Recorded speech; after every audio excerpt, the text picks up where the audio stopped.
You know some ill Baptists, I know that. Oh yeah. And preaching an hour, I personally think if you can't say in a half an hour, then you don't need to be out there.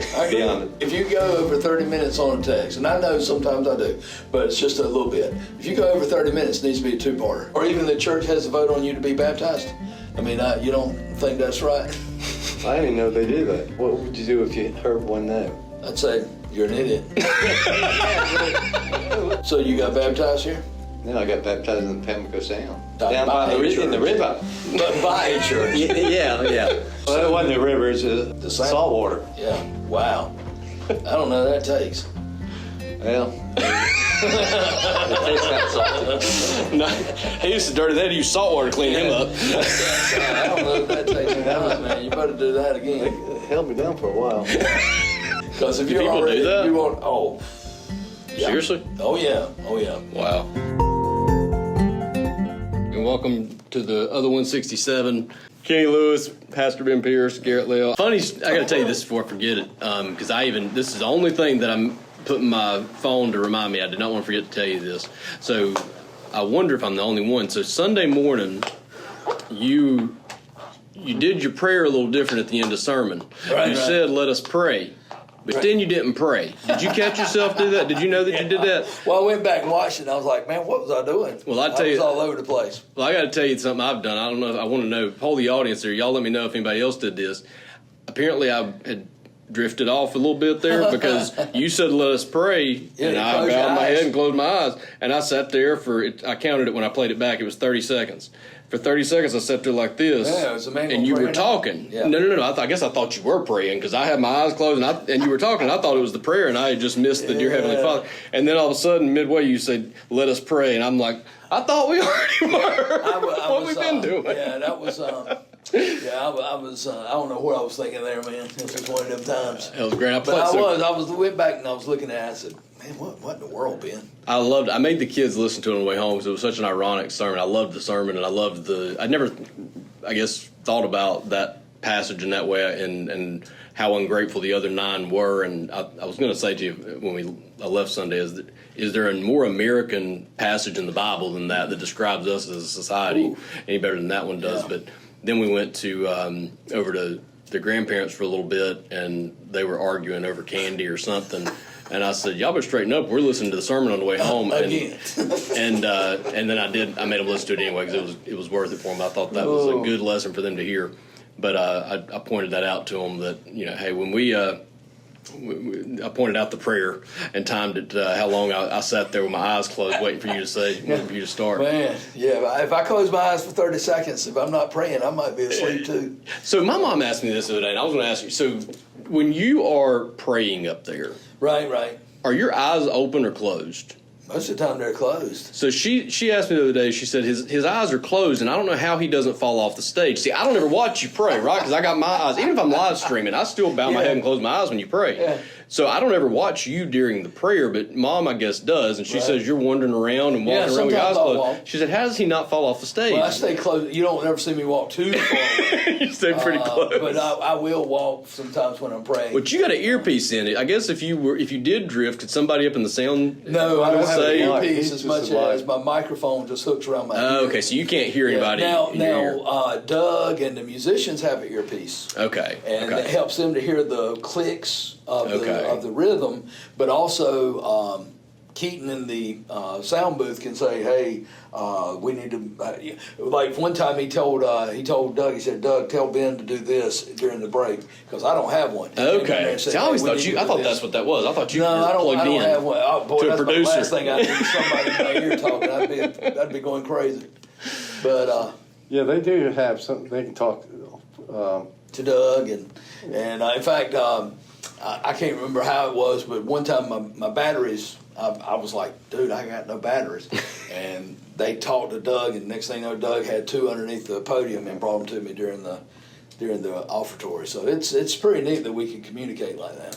So, I love to hear the behind the scenes. There is no But now, oftentimes when I do pray, I notice I'll catch myself walking, and I'm like, all right, make sure you don't fall off the stage or run into something.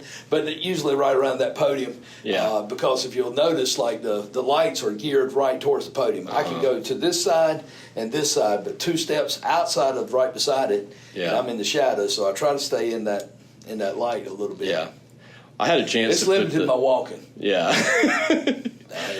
I had a chance to put that one into action with the kids.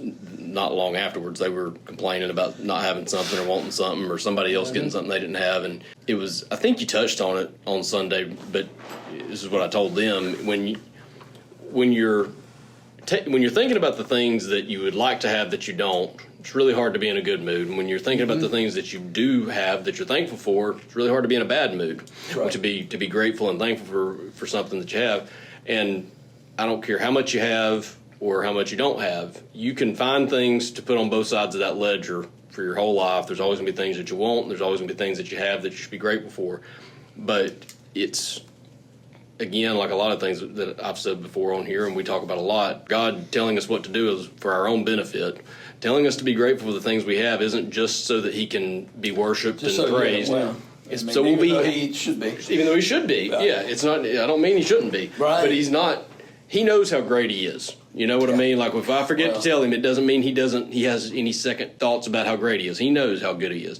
But us taking the time to show our gratitude and to tell him how thankful we are, that's where our peace, love, joy, kindness, that's where all this stuff comes from. Yeah.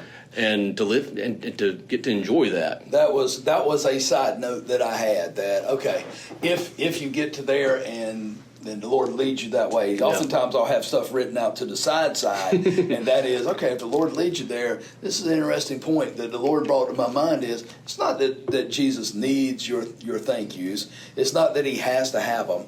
I think it's one of those we are geared to, when we recognize him as the giver of all good things, man, it changes how you view things. It changes how you view people. I mean, when you live a life of gratitude, it'll change everything. Mm-hmm. And again, when you're paying attention to, I've talked so many times about trying to figure out why is God doing this, why is God doing that, what's the end game of this? When you waste all your time thinking about those types of things and you miss the blessings that are right in front of you, a lot of times if you're looking up and paying attention, the why is right in front of you. You're already getting some of the benefits of what he's doing in your life, but you're still hung up thinking about the things that I thought of this song, and I was wondering if I was going to get a chance to plug this or not. There's a song, really great artist, probably based on the number of listens she has on Spotify. I'm assuming a lot of people that listen probably know who she is, but Lauren Daigle, you know her. So there's a song she has called Look Up, or Look Up Child, something like that. Right. We were listening to that on the way to church one morning, and Reese was in the back seat, and she's been on her iPad for the whole trip. And we get onto Church Street. We turn onto Church Street, and she says, "How much longer till we get there?" And that song happened to be on when she asked that question, and I said, "Reese, listen to the title of the song, Look Up." Right. And she looks up, she's like, "Oh, we're here." Yeah, that's it. And so I've kind of made that joke with her. Just look up, because a lot of times your answers are already there. You just... you've been so distracted that you didn't notice them. And one of the things, and I was looking for it, and I'll find it eventually, but Paul writes to Timothy, and that's some of his last writings he's going to write, but he says, godliness with contentment is great gain. Mm-hmm. I mean, that's it. There's great gain to be had. When you can be content and you are growing in your relationship with the Lord and you're growing in godliness, I think Paul is saying, hey, there's a secret to life. There's a way to enjoy life when you can be content. Doesn't matter what you have. Yeah. He doesn't say, oh, and by the way, contentment comes with 5 cars, $1 million in your bank account. No, he says, be content in godliness. And so if we can ever get to that place where you're content with what you have and you are seeking after the Lord, there is a peace, and you named it, peace and joy and a hope that's found that, man, they'll get you through a ton of stuff. Yeah, but sometimes in our society, we have, everybody is trying to, sell you this, sell you that. Don't be content. Oh yeah. Because you don't measure up, or you don't have everything. Well, I should be content with having one house but everybody around me has too. So I got, I want another one. I won't. Or I could be around where I have 2 houses and someone has 4. I need to have 4. We always want to. I think we're just so. I know I am. I'm trying not to be, but short-sighted. Because it really doesn't matter. Yeah. You're not taking nothing with you. The Egyptians already tried that. It didn't work. But we're so driven by what we see, and not what we do not see. And Paul mentions that we got to be driven by what we see, not what we see, because what we see is temporary. It's not going to last. What we don't see is of eternal value. And I really get it with the world, because they don't know. Yeah. That's why it's important to be able to bring the gospel to people that don't know that. That is this all it is? And no, it's not all it is. But they don't know that, and I think that's one reason why we need to really be sharing the gospel as much as we can, and as hard as we can. But you hit it on both of those statements right there. What you said about if this isn't a lesson for America on its birthday, July 4th, even though it was the 7th. But name me a country that has more stuff, more money, more technology, more in everything. I mean, we have more of everything except poverty and things like that. And we have some. I ain't saying we don't. But name a country that has more stuff than America. There isn't one. But then name me a country that's more dissatisfied. Yeah. There's no contentment. More greed. Or more disgruntled. Man, people are ready to fight at the drop of a hat. People are, more. I got to have more. I got to have this. I got to have that. There is just more discontentment, even though we have more stuff than anywhere else. And that goes to show, man, your stuff does not lead to contentment. Yeah. You may think it might, but it doesn't, because there are some folks who have a lot of stuff and just can never be satisfied and never be peaceful or peace on the inside. Again, it goes back to your gratitude and your happiness, and I thought about this somewhat fitting, I guess, for this. So the world, I said Sunday morning, and this is, I loved this because this was not anything I had premeditated or cooked up or anything. When something like that hits me out of the blue, it's like, that's God. I know where that comes from. We were talking about it in the class the other day. I said, we spend so much time worrying about stuff. I mean, it's literally God's world. We're just living in it. You just got back from a cruise, okay? Right. All right. Captain Ben. Yeah, Captain Ben.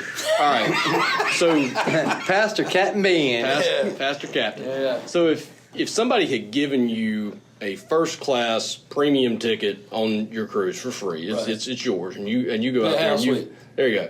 You go spend a week on a cruise or 5 days on a cruise, whatever, and you spent your entire time looking at all the things you didn't have in that room, and I wish I'd have had this, and I wish I'd had that, or trying to rearrange and redesign move things around the furniture, get the captain down here to bring a different type of. What a waste, of the gift you had. Yeah, and that's kind of, you could be out eating or whatever. Yeah.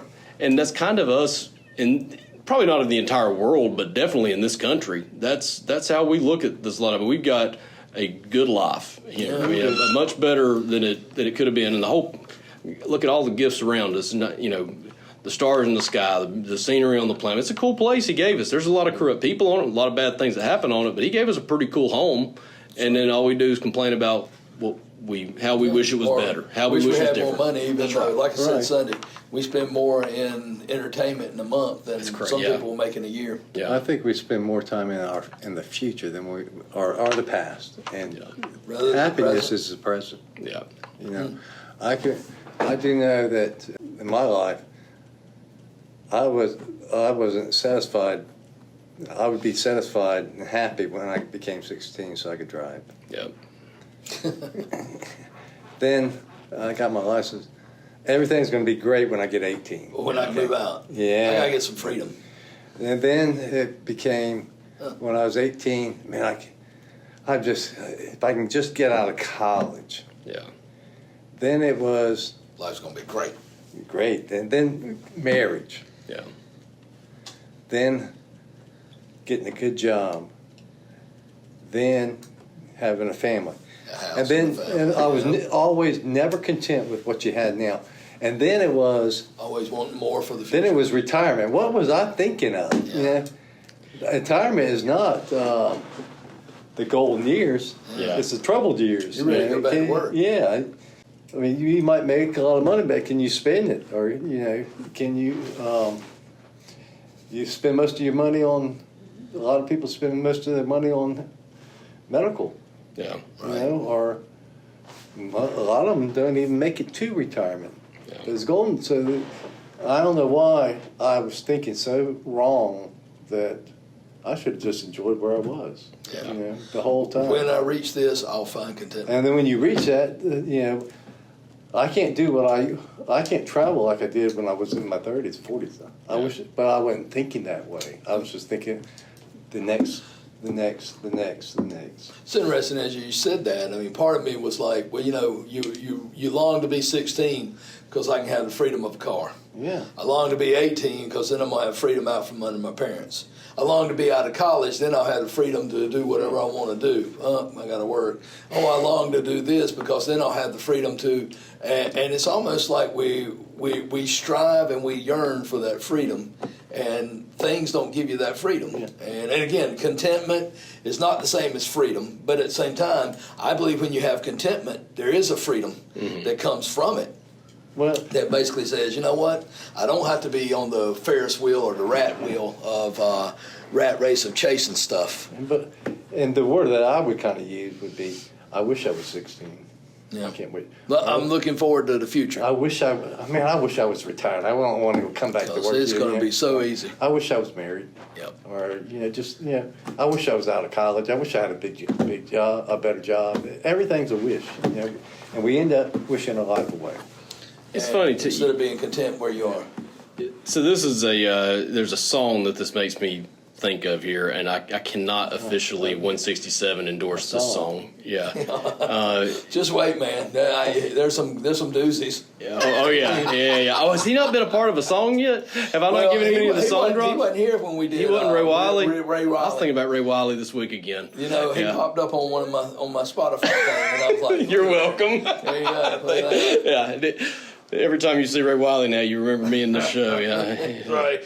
But I can't endorse this one either. But there's a song that when I come across this guy when I was in college, still big fan of his stuff. But there's a song called 21. It's a guy talking about wanting to be 21. His name's Corey Smith. And he's talking about when he was in high school, he just couldn't wait to be 21. And then at the end of the song, he's looking back at life at 45 years old or whatever and saying, I still wish I was 21. I think that all your examples were in the future. I can't wait to be 16, can't wait to 18, can't wait till I'm out of college, can't wait till I'm retired. But there also comes a point where we also long to go back to some of those. Oh yeah. So if you spend all your time, I'm never starting satisfied. over. I'm going backwards. Yeah, now you're going backwards. Now So I when wish I you was 16 now. if you live your whole life that way, go back to that. always wanting to either go. No. If you live your whole life that way, you end up spending your whole life wishing you were somewhere else, wishing you had something else, That was and the point, yeah. and what a you've missed it. And the You've missed the whole ride. The Bible, it doesn't necessarily say wish, but what the Bible is trying to teach you is live for the moment. Yeah, Be content. Be content. Live for You the can't- glory of you're the Lord not- today. You're not able at this time in your life to be able to look into the future. That'll probably scare you. you Yeah. know. Or you're not. If you look in the back behind you, you feel guilty about that. You know, well, I should have did this. I should have did that. That's in the past. yeah, We need to, and Jesus said this in roundabout words that don't worry about tomorrow. yeah. Matthew chapter 6. Yeah. The whole Tomorrow's got enough worries of last half itself, man. Seek first the kingdom of God, and all these things will be added unto you. We just need to be living in today. I'm Living in not today, talking yeah. about, well, you should prepare for your future. Yes, I guess. And you're not talking about YOLO. Yeah. You only live once, so Yeah, live yeah. it with a bang. No, you're talking about being grateful and appreciative, and living today for in a way that's with your eyes fixed upon Christ, not on the past, not on the present, but or not on the future, but on Christ. And yeah, there's nothing wrong with laying up for yourself. a little bit of reserve for retirement. At the same time, don't forget to lay up for yourselves treasures in heaven. Right. Live for today and plan for tomorrow. Yep. Yeah. But don't. Some people, I've seen this. They're so consumed about having retirement, or having so much for retirement, and probably half of them won't even be able to spend it. Yeah. They'll probably be dead before then. That's what I've seen. That or government's going to get most of it if you don't do it They're right. working on it. There's that gratitude, Kenny. Yeah, it's hard for me to sometimes be grateful for our government. Boy, in my case, it's Shoot, been man. mechanics have gotten a lot of my money. Yeah. And now I've switched over to HVAC. HVAC, yeah. Yeah, there you go. Yeah. I asked when I walked in here, and he's on the phone with the guy. I said, "You still working on that truck?" He said, "No, HVAC now." Just handed it off to I moved on. a different problem. Is you think it's going to be a repair or a I know it's a brand new heat repair, pump? man. Yeah, no, it's going to be a new heat pump. Yeah, that hurts. Yeah, it's a little bite. Yeah, a little sting. There's a little chunk of the retirement fund you don't have to worry about anymore. Man, I know the feeling, brother. I'm not going to be able to die this month. No, easy, champ. I don't know what you're going to do. Easy. You trust the Lord like that. You can. Nah, I'm just playing with you. Me and you talked about this Saturday, The Chosen. Oh, yeah, that's good. A couple of scenes from that. We talked about the Martha and Mary scene. Are you caught up on I'm season trying. 4? You're trying. I'm trying, yeah. So have you seen the Martha and Mary scene? I hadn't yet. There was an interesting one there where I think they. Is this the one is working herself to death and the Yes, other one yes, says that one, That's yeah. a good one. That's a really good one. I love that one. I pointed that one out. So I was watching that with Mom and Dad, and I made them pause it to make the point to them because I thought, the Bible does not provide all the context, and we've talked about that before. It's to the point and getting the words. So it doesn't tell us that the way Jesus handled that situation is that way. It doesn't say it was the other. But I think our natural human side paints Jesus, I guess, however our brain naturally wants to do it. But this scene, I thought they really did a good job of bringing his compassion to light in the way he dealt with Martha. It wasn't now Martha, you're doing this wrong, and Mary's no, I right. don't think It was very, very, it was a soft, gentle correction. And again, that's not in the Bible. Exactly the way he did it's not in the Bible. But I tell you what, that represented the way I hear Jesus a whole lot better than. I think he was very much like that. Absolutely. Martha. Yeah, and I think it's cool to see those things. But I also kind of bring it up as when we're reading the Bible, I think it's good to try to. You can read every verse and you can play 5 different versions of it if you wanted to. A mean version, a lighthearted version of this verse. But you might want to check the way you're reading those and make sure that you're hearing the heart of God in the way you're reading it, right? And that it's not just always the mean master that's striking somebody down because they told a lie. Right. You know what I mean? There's compassion in everything that he does, and I think The Chosen does a good job of. I mean, they have the benefit of a huge staff and a lot of time to think about each scene and all that kind of stuff. But in the way we interpret the Bible ourselves, I think it's when you are forced to kind of put your own spin on it, right, because it's just in writing, it's not in picture. Why don't you put a godly spin on it instead of the human spin on it? Making sure that this is what's going on behind that. Yeah. Because I dare say you brood of vipers, you whitewashed tombs was said in a. I'm gonna say that was not peaceful, friendly. Easy Yeah. Versus, and I think that's where again context comes into Right, play. exactly. So that's why I always stress context, because without context, your text is a pretext. You're just trying to prove your point for something else. Now, I need to know what's the setting. What's Jesus's mind here? Yeah. Well, why would this need to be here? Yeah. And the other one that I'll bring up real quick, because we've got to be close to 2 hours. We're getting close to it. My bladder says it's time to go. But Wow. there was another one that The bladder talks to you?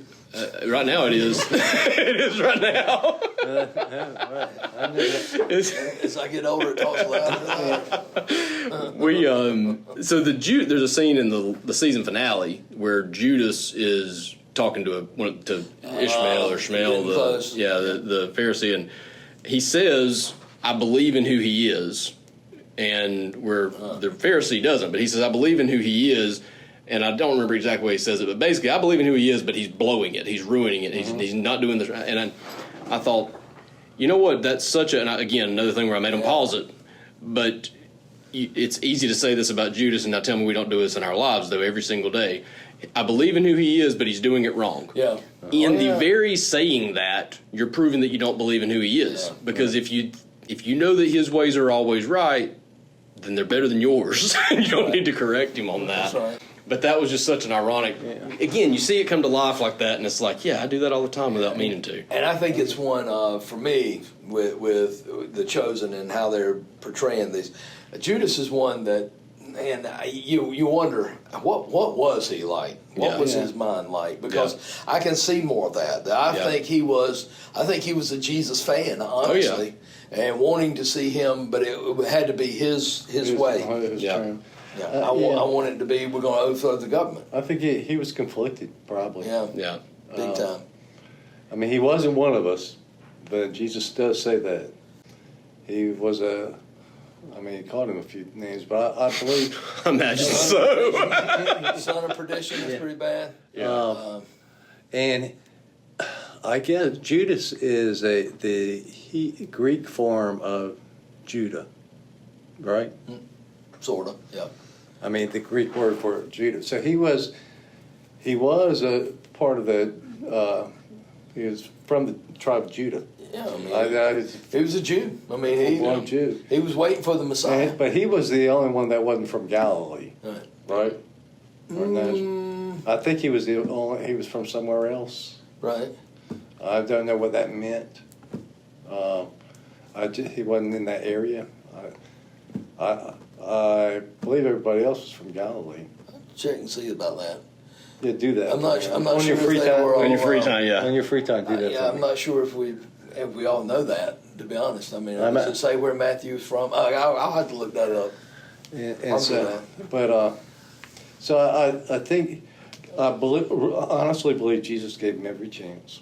Even when he said, "The guy that dips in my hand, in my bowl," he probably looked at him. You really don't have to do this. That's right. No, I firmly believe that was him giving him his last chance to return. And it was Jesus saying, offer him mercy and grace right there. Yeah. And he refused it. I was going to bring you a book today. Oh, really? Yeah, and I think you'll like it. What was the name of it? It doesn't matter. It's who the author is. Well, who's the author? Do you remember he grew up in the church here?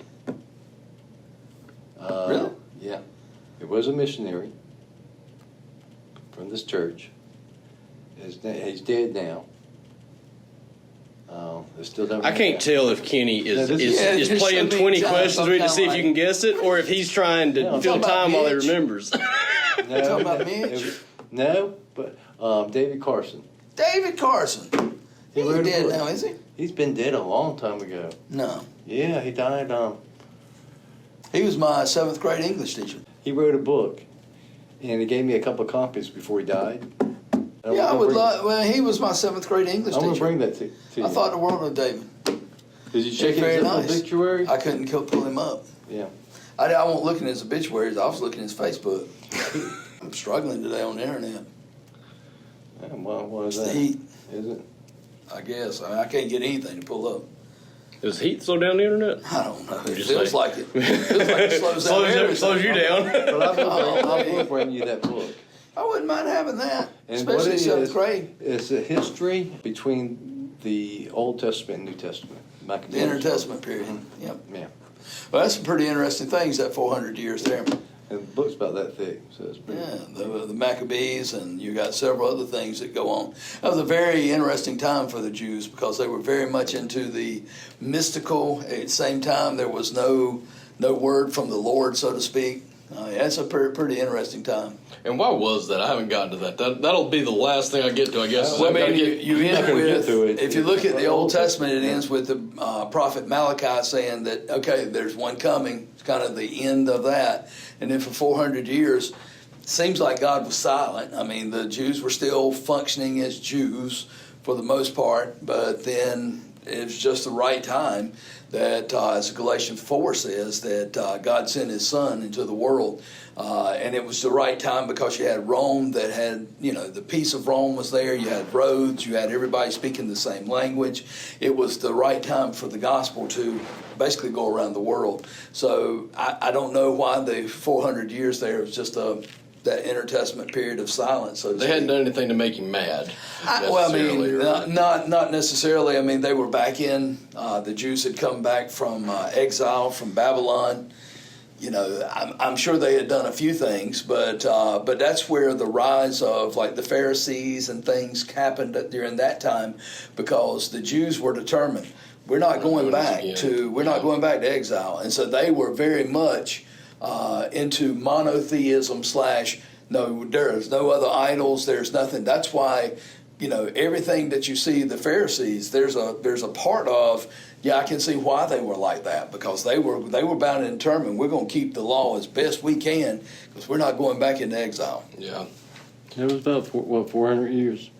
400 years is the intertestament period, Well, like, from Malachi to Matthew, basically. 400 years before Moses rose up, then Jesus rises at 400 years. I mean, I've never thought about it that way, but there's a lot going on. But he spends a lot of time on the Maccabees. Well, I mean, that's your biggest. I mean, those were that was a ruling family during that time, during the time when you know, governments were coming in, Rome and all them were coming in. That's where Hanukkah takes place and several other things. And then all of a sudden, it goes from because the Bible doesn't mention Greece, the Greeks. I mean, Well, it's it does, prophecy, but not as but as a world And in power. the New Testament, Jesus had some run-ins, not run-ins, but meetings with some Greeks. So when the Bible stops at the Persians and picks it up back at where the Romans, and there's in between is Greece and Rome taking over. Yeah. So I've read In the prophecy, it does mention it, but not as a history. Yeah. So I've read the Bible, and I've read it in my order. I don't want to say it's the wrong order, but it's my order. I've read it New Testament start to finish, and then back to the Old Testament. So then I'm going to catch up at right before the New Testament when I finish it all. So rather than reading it straight through, I'm going Act 2, then Act 1. So that'll be the last thing I read. Malachi. If I keep that schedule anyway, if that's the way it ends up playing out. The prophets were the hardest thing for me because I don't even know what's going on because it talks about the future, then present, future. It's all over. Yeah. And I didn't have the schooling, or I didn't have the maybe maturity at that time. Or even just the commentary helps with the prophets, because is you need to know what prophet was he for the northern kingdom or for the southern kingdom? Mm-hmm. Was this for the Assyrians came in and wiped out the north, or was this, you know, was he prophesying to the southern tribes? And so that plays a big role in it too. Yeah. Well, I'm not sure if it'll be helpful to know, because it'll be kind of interesting when I'm reading the New Testament and I see all the things that Jesus quoted. I don't know really what he's quoting, right? Because I haven't read it. So now when I see the things that Jesus quoted, I might notice it, or I might not. We'll see. It'll be fun when I get there. A lot of the prophets, I guess I assume all of them, what they prophesied had to come true. Yeah. So they do prophesy in current events, but all of a sudden they're talking about the Messiah, then they come back to current events and do something else.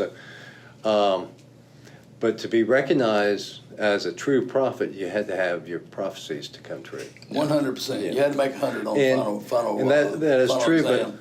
but then I think is it Isaiah? He talks about a king, then it goes to saint and everything. But a lot of prophecy has been fulfilled, is being fulfilled, and will be fulfilled. Yeah. Well, there's still a lot to be fulfilled. I think the key also to remember is a lot of times these prophets, not necessarily all of them were foreseers or predicting the future. A lot of times God raised up these prophets that called the people back to himself. Mm-hmm. I mean, look at Jonah. I mean, he may have. You could probably find some things in there, maybe referring to Christ. Yeah. But his role was go and preach to Nineveh. Yeah. And of course, He took a long route. To me, he's the most ironic. That story is so full of irony. Yeah. As The you other read way, it. completely the He other goes way. the opposite way to what he's supposed to do. You end up on a ship, and the only ones that are praying in the middle of the storm are a bunch of pagan sailors, not the prophet. The story of him going down into the ship, down to Joppa, all those, he's going down instead of up. I mean, there's so many things that as you read the story, you're like, wait, this guy. And then after he sees one of the greatest revivals, I mean, you talk about it, the entire city repented, and he's still mad. And he gets mad because of a bush, and he gets mad because of the heat, and he gets mad because of a worm. I mean, This guy is not. I used to love the story, but now the more I read, I'm kind of like Jonah. Man, he was kind of not the most nice or not the most Christ-like guy you ever meet. A little temperamental. I mean, to me, he's Well, almost. he didn't preach in love. That's probably. I don't think so. He preached out judgment. of grudgingly that I have to do this, but Yeah, I don't man. know that it was love. You're right. I imagine he was saying, "They're not going to repent, man. I'm going to." Well, then he got mad when they did Yeah, 'cause repent. Well, because he says that God, I know you. You are willing to forgive him. So he's mad at that. So he really is mad at God's mercy. I mean, Jonah He was a Baptist. Jonah was a pistol boy. I tell you. I'd hate to have a Jonah in the church because he preaches, he knows his stuff, but doggone, he'd be like the worst church member.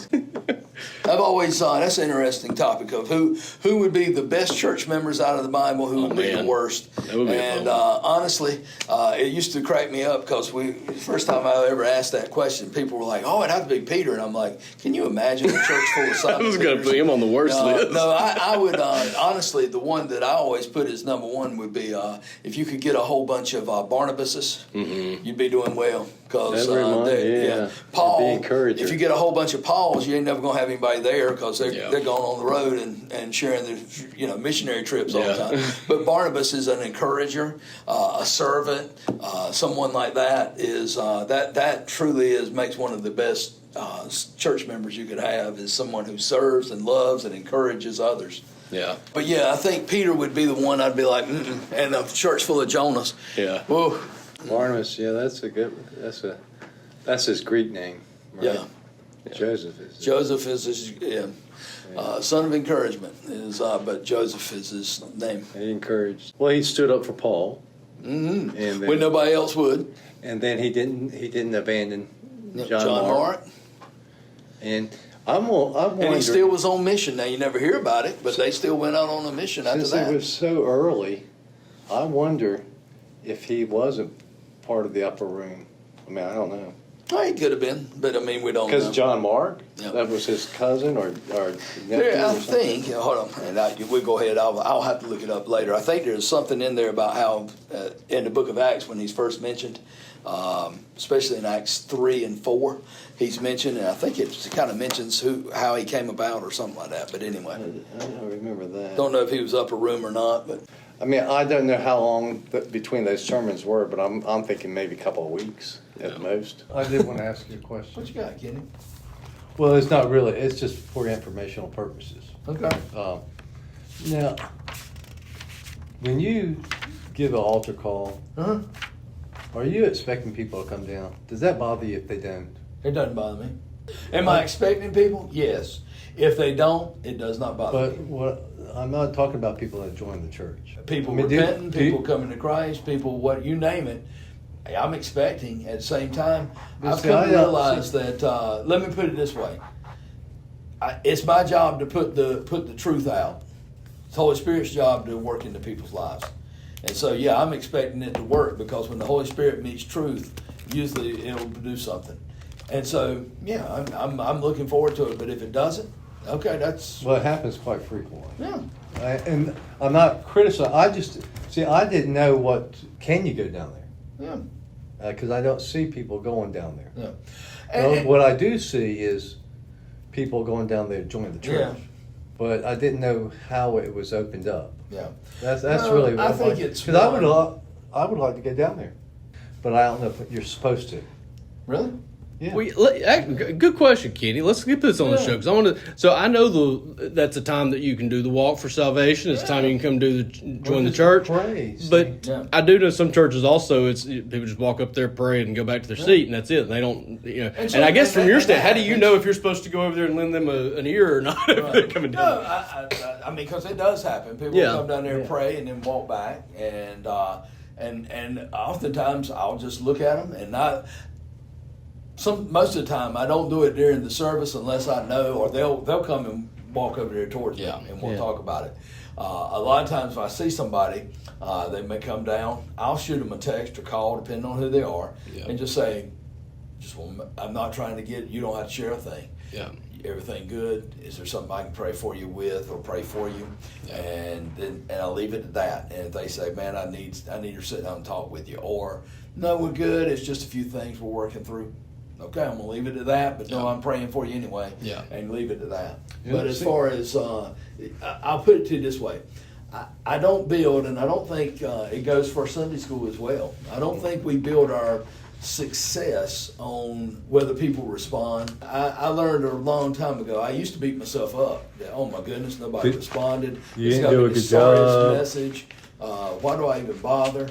And then I read a book called "Delivering Yourself from Successful Ministry," and what it was about was we what we put as successful may not be what God puts as successful. Yeah. And it went as far as saying, all right, if you look at what Jesus did in his life, I don't know that he was very successful. Human standards. I mean, how many miles did he travel away from his home? Never more than about 100. Right. Okay, how many people did he end up following him at the end? 120. If that, maybe 12 Oh, that I would yeah. give, but 120. In the upper room. All right, That's you what I know, mean. That's never, right. never wrote a book, never did had no degrees, no. I mean, all the things that we would think. All right, if you're gonna have a successful ministry, you got to have a lot of people. You got to have this, that, and that. But here's the thing: what he did was plant the seed in those 12 men's hearts, and it changed the world. And so, and ministry is the long game. It ain't. Yeah, It ain't right. just. I mean, hey, anybody can go for a flash in the pan. Yeah. I can make you emotional and make you cry and come down to the front. But I'm looking for, if we're making strong disciples, you'll see it. I don't need the response on Sunday morning to hype up and get emotional. No, what you'll see people growing in their walk, and you'll see a mature church. I mean, I've seen it happen, Yeah. and I see it happening here. That you think about the maturing and the folks that are growing. Yeah, we still got a long way to go, but you see it happening. See, the reason why I asked you that, I didn't want to put you on the spot. I knew you could delete it. But the reason why, I'm keeping that. I like that. That was gold. Since when have you ever worried about putting somebody on the well, spot? that was like, that might be a little Golly. personal. Yeah. And I didn't want to, And again, since I mean, really, man. I've been going to the Baptist church a long time. Right. And probably 5%, I might disagree, but we disagree with everything. But the essentials are pretty much the same. Yeah. But the churches that I grew up in, you would tarry at the altar. Yeah. I mean, it would be 2-3 hours. It'd be all night sometimes. Oh yeah. Praying. That's the I don't Pentecostal see in that. you. That's the Pentecostal. Yeah, that's what. Yeah. Yeah, and our worship services, there was no time limit. Yeah. You could worship, sing 3 hours if you wanted to. I mean, not every. And I'm not saying this happened every time. Right. It doesn't happen every time. We'd be worn out. You know some ill Baptists, I know yeah. that. Oh yeah. And preaching an hour. I personally think if you can't say something, if you can't say it in a half an hour, then you don't need to be up there. I agree. Beyond. Here's what if you go over 30 minutes on a text, and I know sometimes I do, but it's just a little bit. If you go over 30 minutes, it needs to be a two-parter. Well, you've just lost half your audience. But it needs to be Yeah. a two-parter anyway. Yeah. When you look at Jesus' sermons, other than Matthew 5, 6, and 7, usually it's a story and not huge drawn-out parables. And, Although- and I was getting ready to say that Paul probably did. the one that you could really get away with that over a half an hour is a testimony or a story, Yeah. because everybody wants Yeah, to you're hear that. riveted. Yeah, yeah, But Paul sure enough preached all night and put boy Yeah. to sleep and fell out the window. yeah. He did. I forgot about that. Yeah, he did. That's how I came up through the ranks. Is a lot of worship, and sometimes we Ranks. didn't. Well, I mean, the church. Sergeant Major. Sometimes you didn't have the spirit moved where you didn't have anybody preach. Yeah. Not, I mean, that would be sometimes, but we'd spend 2 or 3 hours praying for each other, praying. You know, and come to the Baptist, it was like that's different. It's a lot more private. It's a lot more private. And it's a lot more, we're still praying for each other. I know, But it's in it's it's devotional. private. Yeah. I get it's that. very, and And I I mean, think that's a it- big difference between the two. I mean, the Pentecostal the same way. They do Yeah. devotionals too. Sure. Oh, I'm not saying they don't. But the worship, I get it. You can worship the Lord in many forms, but only one way, with His Spirit and truth. But Right. there's many forms to it. Sitting on your hands if you want to. Yeah. Or standing on your I can head, sit you get just as tired. quiet- yeah, I can sit quietly in the woods Yeah. and worship the Lord just as much as I can Yes. singing here. At the same time, though, I want to be here with my brothers and sisters Yeah. singing. And you could, stand on your head. I wouldn't recommend Yeah. it. You would get tired. Yeah. But if you want to, or clap your hands. And I mean, David was criticized for dancing. I was at a Christmas program one time, and it was just supposed to be a 1 hour Christmas program, and people started standing up and testifying. Oh yeah, that's And where you now, at? I mean, because that's a this was a Baptist church. Kenny This said- is Southern Kenny Baptist said, Church. Oh yeah, I was there. Yeah. Yeah. well, here's the thing. Yeah. After about 5, 6, 8 of these testimonies, they were about 5, 10 minutes each. Yeah. Well, then you started to look around and you started to tell people that felt like they were left out. So now you had people starting to stand up and testify just because they Oh, felt yeah. like they better not. Oh, yeah, they didn't yeah. want to feel like the Spirit wasn't moving them when it was everybody else. So about 2.5, 3 hours later, it's like we never did get out of this thing. Yeah. Because I'm just like, I mean, if it was supposed to be a round You weren't in table, there 10, back. 15 minutes Was this at each. the coast? Do what? No. Just no. No, Well, this wasn't yeah. it wasn't your church. there are. I've been in testimonies too where people just. I wouldn't say everyone 10 minutes. Yeah. Someone might do 2 minutes, 1 minute. I thank the Lord for what He's done for me today, and a few other Yeah. things, and how He helped me to get to work today. Yeah. Just want to thank the Lord and sit Yeah. back down. But yeah, I've seen it here maybe once or twice. I can't. I'm just saying. I think I've seen it. I've seen it several times. Okay. Used to be on Sunday nights when we had Sunday nights. Yeah, We'd have see it. opportunity for people to share. And I used That's to do it. It wasn't during Sunday Sunday morning. mornings. I No, know. Sunday mornings was like kind of sacred, I guess. Yeah. Well, and I think It's more as a structured. pastor, I look at Sunday morning as we got a lot of guests here. Yeah. Yeah. And somebody get up there and start sharing something Yeah. that maybe Yeah. And it was always done on Versus Wednesday nights or Sunday Sunday nights. Yeah. I used to do it a lot down at Baptist Grove on Sunday nights. So, okay, let's have a word of, because I know you hear me enough. But here's the thing: I never I didn't had wanna it say go that. longer. I never had it longer than about 25 or 30 minutes. Oh yeah. Yeah. Because it would. I mean, there was just not one. Not everybody's into sharing. Just depends on where you're at and how you were raised. A lot of it. Shout out, by the way, to the deacons. Y'all pulled off communion. Are you still I on think for the most part. I didn't know So I'm you s- were. no, I hadn't turned it off yet. No, we're Shout still out live. to Bernice, Yeah. and the deacons. Oh, For It for seemed like these. that went better They did this real time. well. Yeah. I mean, I tried to sneak yeah. out. we So had I to have had. a meeting on Friday night to do it. Yeah. Well, I will tell you about that. I wasn't going to do it, but then I get this other email because I had my foot operation. Then I get this email once and again, like Who's going to be there? who's going to be there Because it again? was And I had vacation. just It means gotten June. I just got my boot off. I said, I'll be there if you need me. Yeah, come on. Hoping you Yeah, wouldn't. yeah. And this wasn't the first time. The first time, I said I'd be there, but y'all didn't need me. So Yeah, I ain't just- going to be there. Don't count on Yeah. me. Don't offer if right. you don't mean it.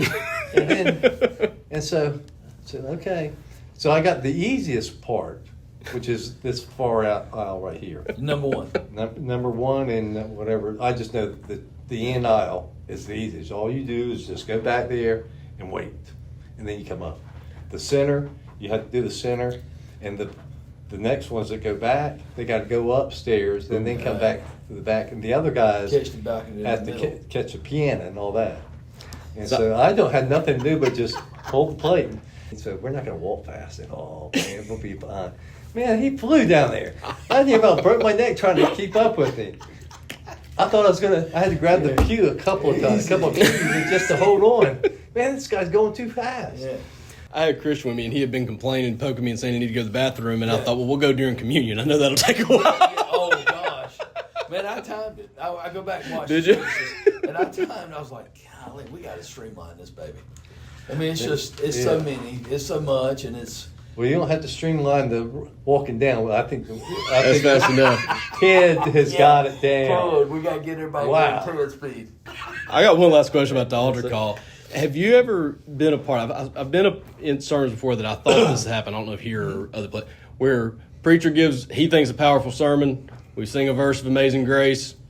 Nobody comes down. No, Let's sing keep on another one. singing, Let's keep keep on on going. Somebody's coming down. Is that usually premeditated, or is that? Do you think some preachers are like, no, let's give it a little bit more time? I think some of them are, and again, as I said earlier, I think some guys preach for the response. Yes. Some guys Yeah. preach for the amen. Yeah. Some people aren't happy unless, hey, you've said amen, or I get certain people to respond, or there's got to be 30 people at the altar. I've had that. Yeah. But that's not what I'm preaching for. Yeah. What I'm preaching for, hopefully what I'm preaching for is I want to make disciples.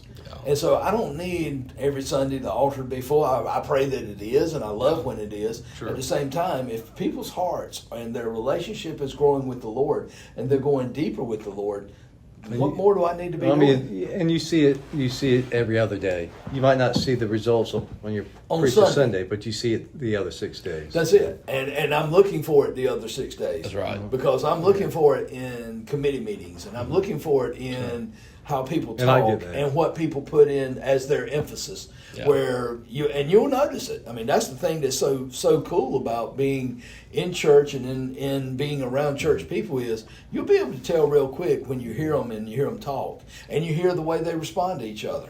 Yeah. And you see them love each other. Go back to the response of singing songs. And I never really got this, that you had to make a public profession. Of Yeah. faith. And it had to be going down the aisle. I still don't get it. I don't agree with it. But Well, the way you live your life is a public profession Yeah. of faith in a It way. is that. I mean, that I walk. think it's. I think it's to be for the percent, whole world to know. or even the church has to vote on you to be baptized. I mean, you don't think that's right? I didn't even know they did that. Do they? Well, I do mean, when we present someone as for membership, membership. at baptism, you're presenting that as make a motion to receive. What would All you- in favor, what- we say amen. that? All opposed, but what would you do if you heard one no?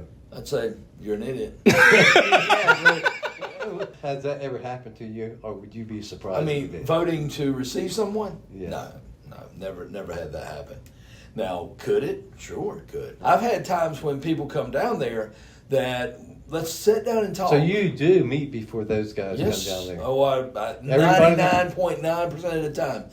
This past Sunday, I had someone come down that I hadn't had a chance. So I sat down and said, "Listen, we need to talk about. Tell me about your conversion to the Lord." And I had time this Sunday, Okay. but it's one of I want to make sure before I present anybody to be either baptized or anything else. Most of the time, it is okay.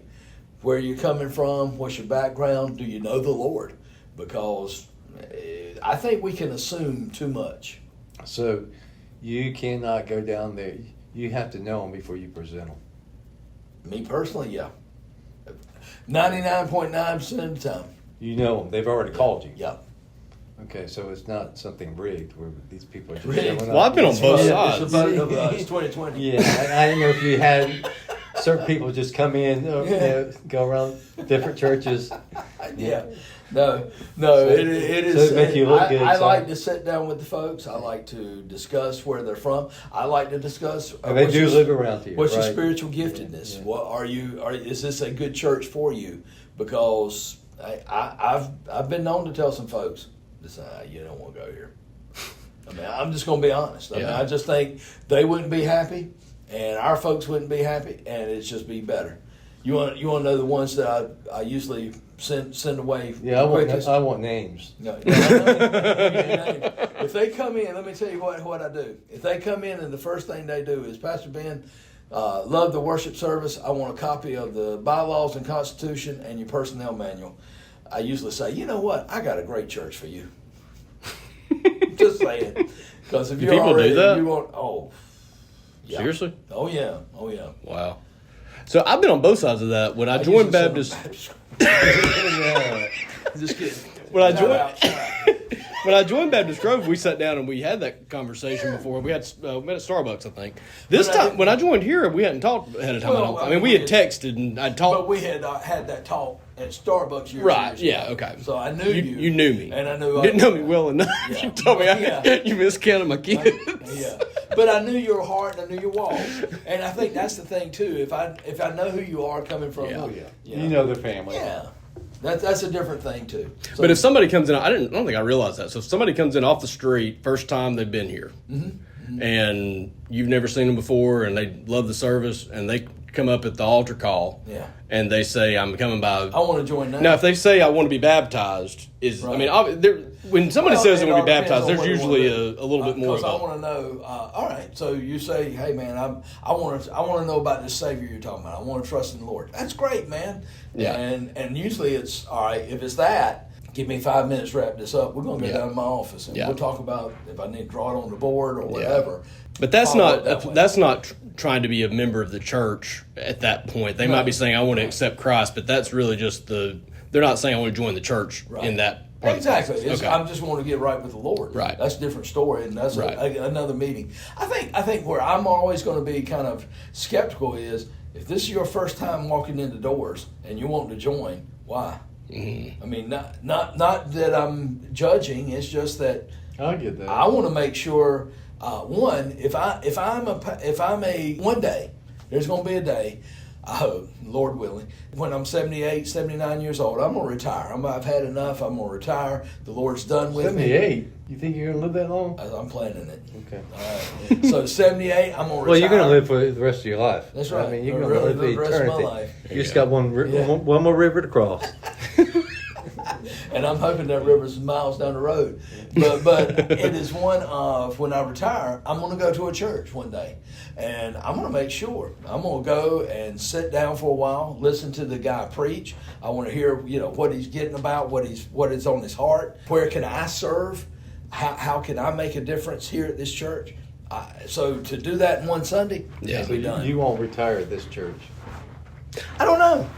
No, what I'm gonna go the route of Paul Jones. I'm gonna do the interim pastor because they can say anything they want. Don't worry about it. So you done messed around about got me into a second episode now because I'm really into this. I didn't realize about all the processes.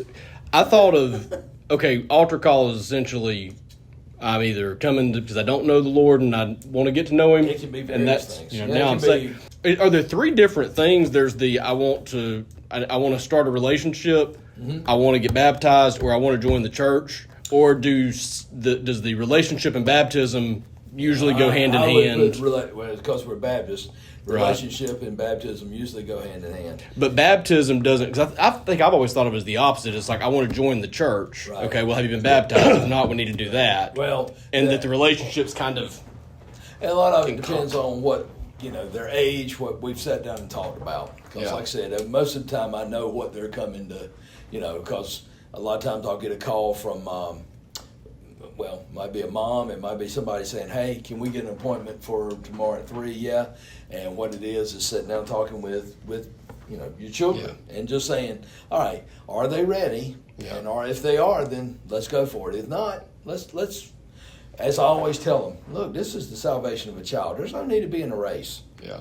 God's got him covered. Yeah. And then when he makes that decision, we're good to go. I mean, there's no need to be in a hurry. At the same time, though, all right, now's the time to begin thinking about it, and let's make that decision. Yeah. See, when I became a member of this church, I just went down. I had me. Well, Horace Sam knew me. But you had been baptized. Yeah. Did he at do your another wedding? church. You did your wedding too, right? Yeah. You had been baptized at another church. No, I had not been baptized in. So you got baptized here? No, I got baptized in Pamlico Sound. Well, I mean, you got baptized Down by by a the church. in the river. But by a church. Yeah. So Well, it wasn't the river; it's the Sound. salt water. Yeah. Wow. I don't know what that takes. Well, it tastes kind of salty. No, he used to dirty that. He used salt water to clean him up. I don't know if that takes. Man, you better do that again. It held me down for a while. But no, and so usually it's that, and I've met with them, but it all depends. And then sometimes the thing that's oftentimes so difficult, it's hard to hear down there. You got music playing, you got people singing. They may be emotional and struggling to get the words out for what's going on, and you're kind of like, man, just cut. I want to sit down and make sure I understand what you're saying, help you in that regard, or basically say, I don't know that God would call you to do that, or hey, this is great. Well, I think we got enough now. Let's see. Yeah, hour 20. We'll be good. Yeah.